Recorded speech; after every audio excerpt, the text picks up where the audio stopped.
Hello, welcome to Whitebirch Tarot and Astrology.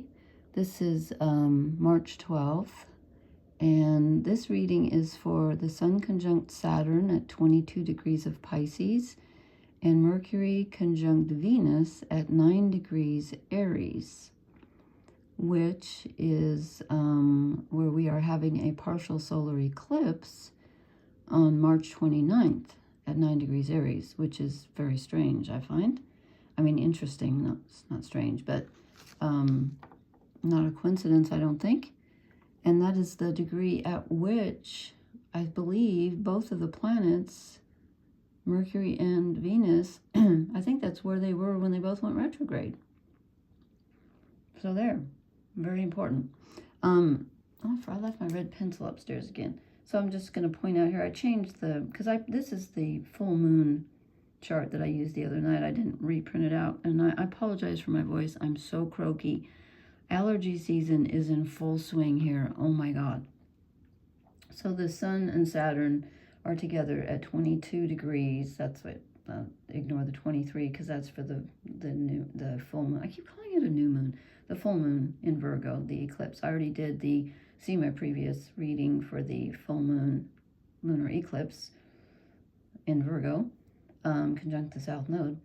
So anyway, right now we have the Sun and Saturn at 22 degrees of Pisces together. We have a big party in Pisces here. I talked about that the other night.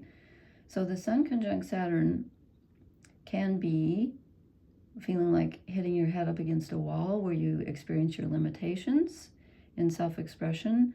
And this can be very emotional because it's in Pisces. It can also have to do with the collective unconscious. We're all kind of stuck in that energy right now, with everybody in the world, especially in this country, going nuts. And also, the positive side of Saturn is that you can see what's working and what isn't working in reality. You can face reality.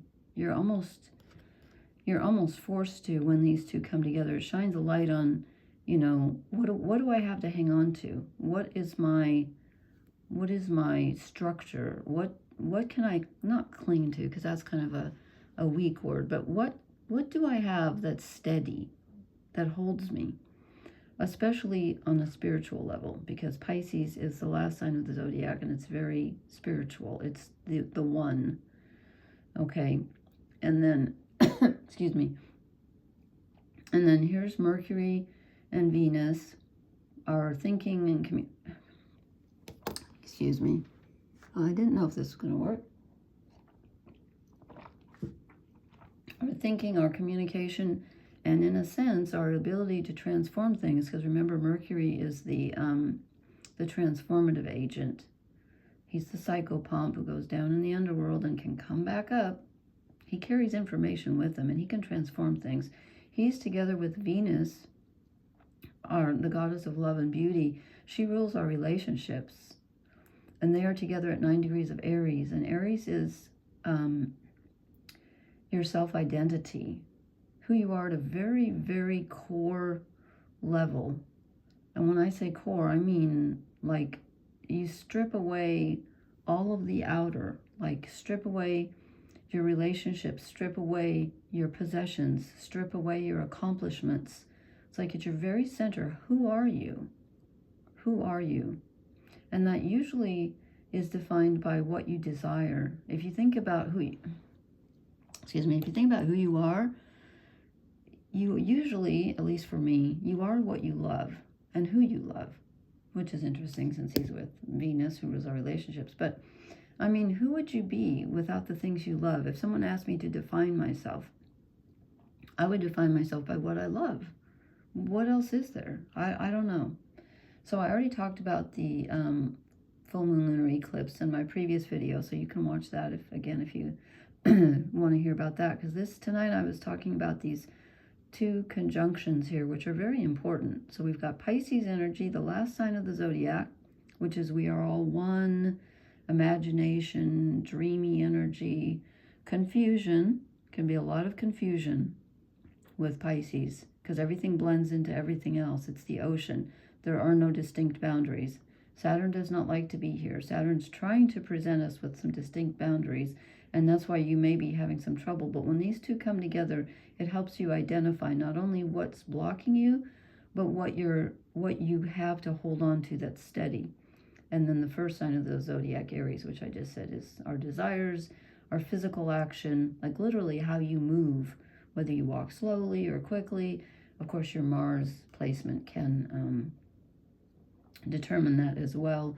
And again, as always, if you don't know how to get your chart off astro.com, you can always, I'll leave my email, you can always email me and I will try to help you do that, because it really helps if you know where your planets are, if this is how this will impact you. It will impact you, but in what area of life and how much kind of depends on where your planets are or where your rising sign is. And so you need your time of birth. If you don't have your time of birth, just date of birth, I can at least show you what signs your planets are in, but not what houses.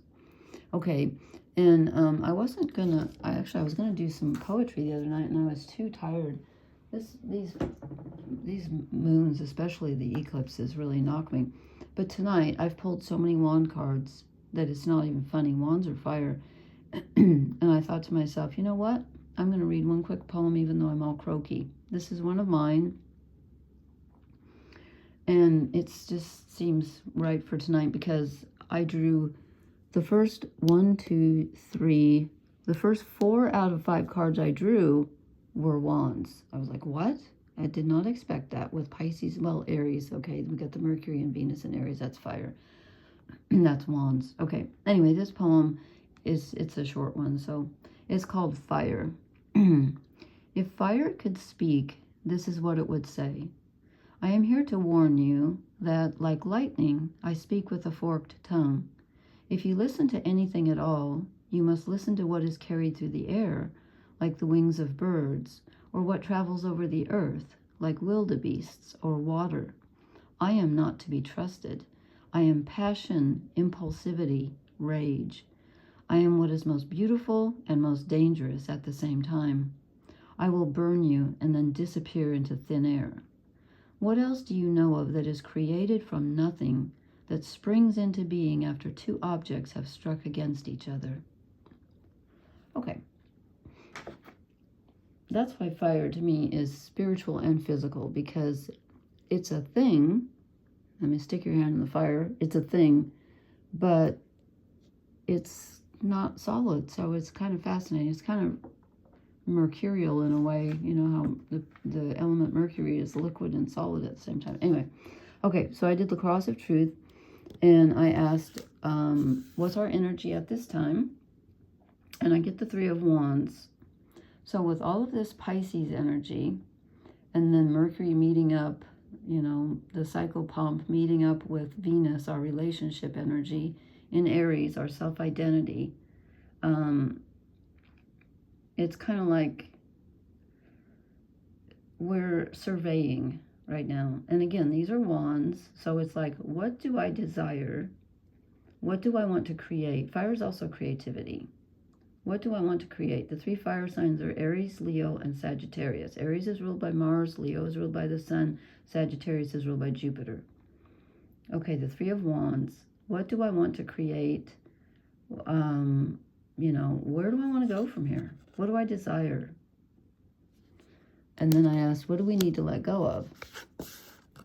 And I get the King of Wands.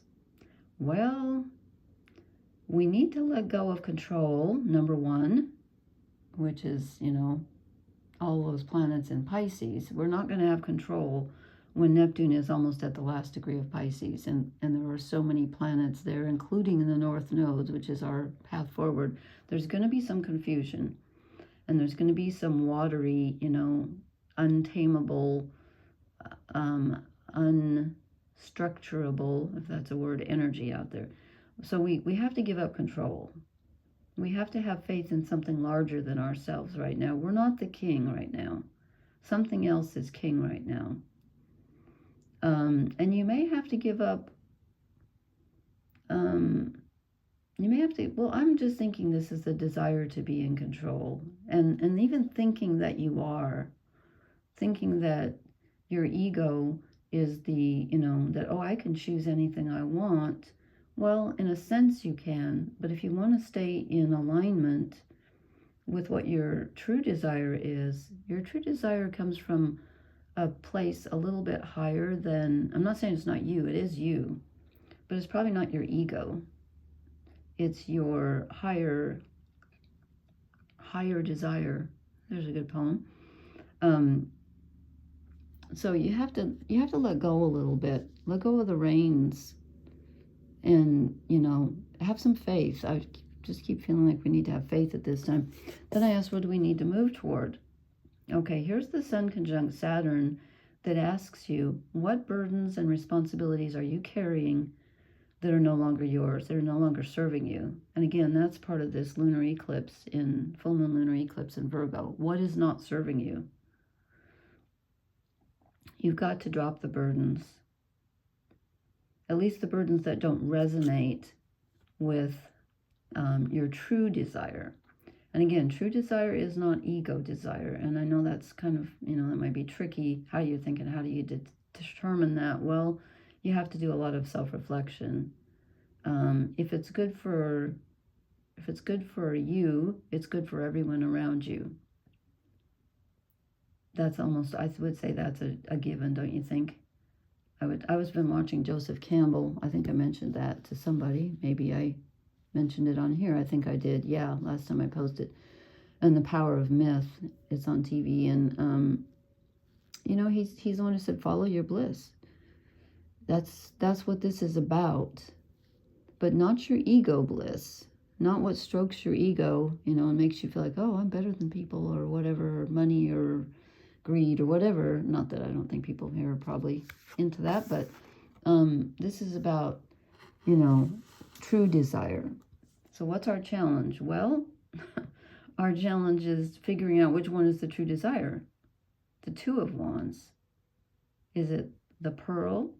Is that the pearl of wisdom? Or is that the love of money? Excuse me. Gosh, I'm so tired of having allergies. I am in the wrong part of the country. I must return home. Anyway, this is making a choice and seeing the difference. The challenge, I think, too, is seeing the difference between being over-controlling, which is the lunar eclipse in Virgo. Where are you being over-controlling and over-perfectionistic and not having faith in something larger than yourself, not having faith in a larger plan? Because you need to choose. You're at a crossroads now. When we have all these planets at the end of Pisces, we're at a crossroads. And I meant to look up, I will look that up so I can post that in the comments, when Neptune moves into Aries, because I have forgotten. But that's going to be a huge shift. And again, I think I already said this, but I just did a reading before this and I'm getting confused. Mercury and Venus are meeting at 9 degrees of Aries right now. Actually, they met yesterday or today. I'm doing this late at night, so it's early on the 12th, but today was the 11th. So they met at 9 degrees of Aries, and that's where the new moon solar eclipse is on March 29th, 9 degrees of Aries. So that's an extremely important point right now. And everything's going to change when Neptune goes into Aries. A cycle closes out. So we're sitting here trying to figure out, what are you going to align with?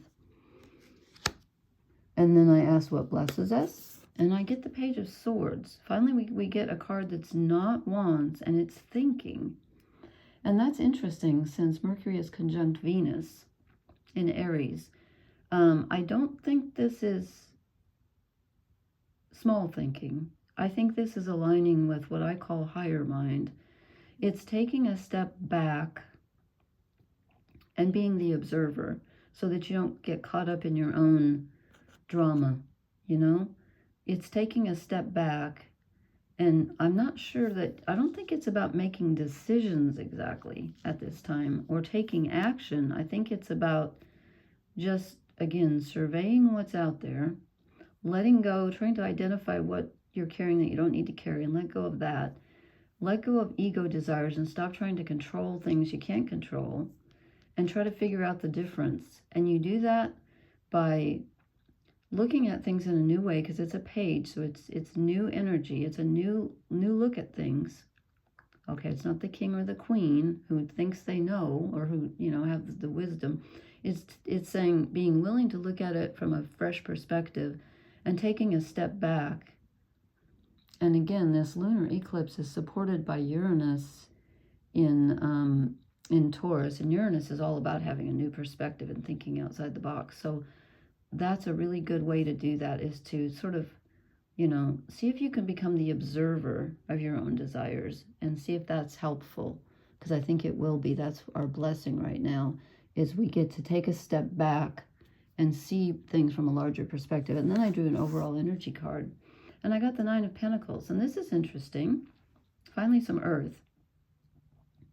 Maybe this is the lunar eclipse in Virgo, conjunct the south nodes. This is being comfortable with what we have, and I would say even grateful and enjoying what we have. So you can drop what no longer serves you, but don't forget to be grateful for what you do have and enjoy, you know, amidst all the confusion and the upheavals that I think the world is going through right now.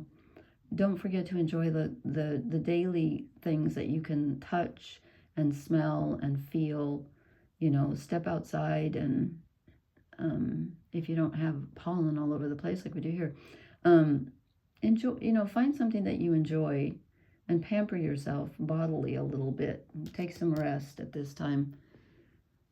Okay, then I drew 3 shadow cards, and have you noticed, if you watch me, have you noticed how many times the shadow card will be one of the cards that's here, especially the one that we're supposed to let go of? So here's the King of Wands. I said, what do we need to let go of? And I said, what are we not seeing, or what's holding us back? Here he is again, the King of Wands. We're trying to have too much control over what's going on in our environment, and we're trying to control our desires. We're letting our ego desires, I think, take over our fear desires. You know how you can desire stability, and it's not a true desire, it's actually a fear of uncertainty. It's like that. You don't want to have that kind of desire and feel like you have to, you know, control, every little aspect, because you're not going to be able to. That's what all this stuff in Pisces is telling us, is that something larger than we are is in control. You need to go with the flow. Okay, what else are we not seeing? We're not seeing our own sense of self-expression. We're not seeing with clarity. And I'm not surprised, because again, Neptune is very obfuscating. Where'd that word come from? Neptune is not clear. Neptune is murky and dreamy and romantic, and that can be really fun. But if you want clarity, that's not Pisces. That's not Pisces. We have all those things in Pisces right now, and so we need some clarity. The sun is in Pisces, and that's not really very clear. So yeah, I think we're searching for our own sense of, like, how do we best express ourselves? I think maybe we're not sure right at this time, but that's okay, because that's our challenge, is, you know, who am I and what do I desire? That's what we're working on. And the third one, the 10 of Swords. So we get 2 10s. We need to drop our burdens, drop desires that no longer serve you, and also the mental overload. Stop overthinking and look at it from a fresh perspective. You're overthinking something, this decision perhaps about what you want to do. Sirens. Yeah, don't do any overthinking at this time. And then I drew a Heart of the Fairy Oracle card, and I've already, oh yeah, I drew this and I thought, this doesn't make sense. And then I read the book and I'm like, oh yeah, it does. The Captive Man. I thought, really? Okay. But I kind of forgot what this meant. So I'm going to just read a little bit from the book. This goes totally with all those planets in Pisces. False perceptions, enthrallment. Pisces is all about glamour. Neptune rules glamour, where you look at something and you're enthralled. And you know, that's why it rules romantic feelings, because you know, you look at someone across the room and, you know, the arrow goes through your heart, and then sometimes you can't see the forest for the trees or whatever. I don't know. Probably not a good analogy. Release from captivity. The captive man says a lot about the darker nature of fairy. Fairy women have always desired human male companionship, and they aren't very particular about how they go about getting it. The captive man, this is all of us, is blinded by fairy glamour and cannot see his way clear of the entanglement he is trapped in. Men and women can be trapped by false perceptions. Yes, that's why we need the Page of Swords. We easily become enamored of someone or something that is not what it appears to be. We are blind and deaf to the warnings of our friends, oh, I've been there, and continue to believe in something that may well be doing us harm and is certainly keeping us in thrall to false ideals.